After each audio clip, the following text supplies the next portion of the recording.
Nah, jadi di video kali ini, gue akan bahas beberapa pola pikir dari stoikisme yang sangat ampuh untuk mengurangi emosi-emosi negatif, kayak cemas, depresi, dan emosi yang gak terkontrol.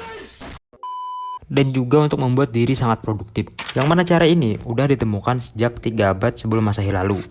Dan masih sangat cocok dan ampuh untuk diterapin di generasi atau zaman sekarang.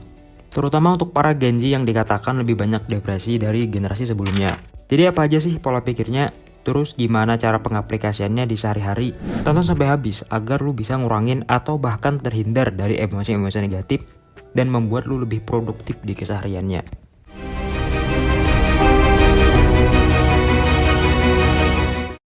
Apa sih stoikisme itu? Nah, jadi buat yang belum tahu, stoikisme itu adalah aliran filsafat atau cara memandang hidup lah simpelnya, yang didirikan oleh Zeno dari Citium pada abad ketiga sebelum Masehi di Athena, Yunani. Yang mana prinsip-prinsip dia atau apa yang dia bahas dalam stoikisme ini sangat berguna dalam mengendalikan emosi-emosi seperti sakit hati, depresi, cemas, dan lain-lain lah. Nah, kita masuk ke prinsip pertama yang bisa bikin lu gak gampang sakit hati dan gak gampang terpengaruh dengan emosi-emosi negatif. Gue akan mulai dari quotes ini. Semua kejadian yang datang pada diri kita pada awalnya netral, gak buruk atau baik. Tapi cara kita memandangnya yang menjadikannya baik atau buruk. Jadi gini maksudnya, lo pasti pernah kan kena suatu masalah yang bikin lo down banget atau sakit hati lah. Contohnya mungkin diputusin, diselingkuhin, atau nggak dihargain. Pokoknya semua hal yang bikin lo sakit hati. Nah, jadi dalam stoikisme, penyebab yang paling besar dalam sakit hati adalah cara pandang ke masalah itu sendiri. Gak percaya? Gue buktiin. Kita ambil contohnya diputusin pasangan karena kita nggak dihargain. Ingat ya, nggak dihargain, bukan diputusin gara-gara emang lo yang salah. Di dunia ini pastinya ada jutaan orang atau bahkan lebih lah yang pernah diputusin tiba-tiba karena nggak dihargain. Tapi pertanyaannya, apakah semuanya sakit hati? Jawabannya tentu tidak kan. Ada yang malah senang, ada yang sedih. Yang sedih pasti dalam pikirannya dihantui rasa insecure atau kesal yang membuatnya sedih.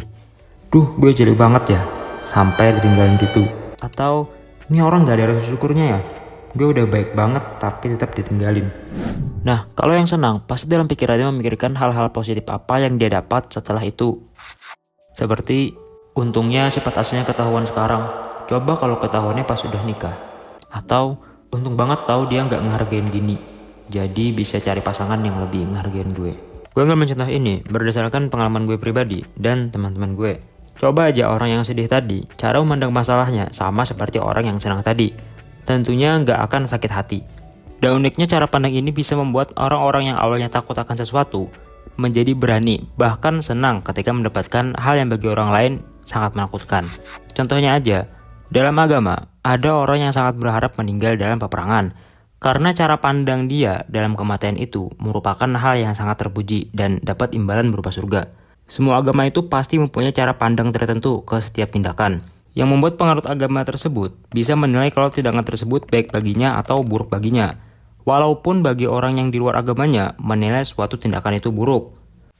Contohnya, di India ada beberapa oknum yang menganggap dapat berkah dengan mandi air kencing sapi. Nah, sekarang anggap aja lu memandang kena air kencing sapi itu suatu keberkahan. Ketika lu jalan-jalan dan tiba-tiba nggak sengaja keinjek atau kena kencing sapi, apakah lu marah?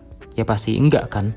Malah senang pasti. Nah, itu hebatnya cara memandang ke masalah yang dimaksudkan stoikisme ini.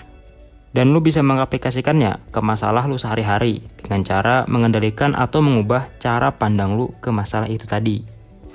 Salah satu quotes yang gue suka dalam buku Filosofi Teras bilang gini, 10% masalah hidup ya masalah itu sendiri, 90%-nya dari cara kita menanggapinya.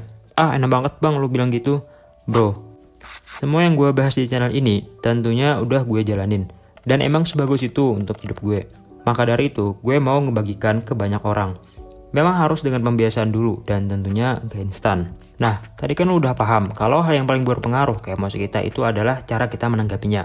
Sebelum gue jelasin cara agar ningkatin produktif, gue akan jelasin prinsip yang bisa bikin lu tambah mudah dan kuat lagi dalam ngendaliin emosi-emosi negatif. Nah, jadi prinsip itu namanya dikotomi kendali. Gue akan mulai dari quotes ini. Recognize what you can and cannot control. Kenali apa yang bisa kamu kendalikan dan apa yang nggak bisa. Prinsip ini pengaruhnya sangat besar dalam hidup. Biar lu paham dan tahu di mana pengaruhnya, coba konsentrasi dan tonton sampai habis. Apa sih maksudnya quotes tadi? Jadi gini, salah satu dasar dalam stoikisme adalah mengenali apa yang bisa kita kendalikan dan apa yang nggak bisa. Contohnya, ketika kendaraan lu bannya bocor, maka hal yang dalam kendali lu pada saat itu adalah mencari kang tambal ban terdekat.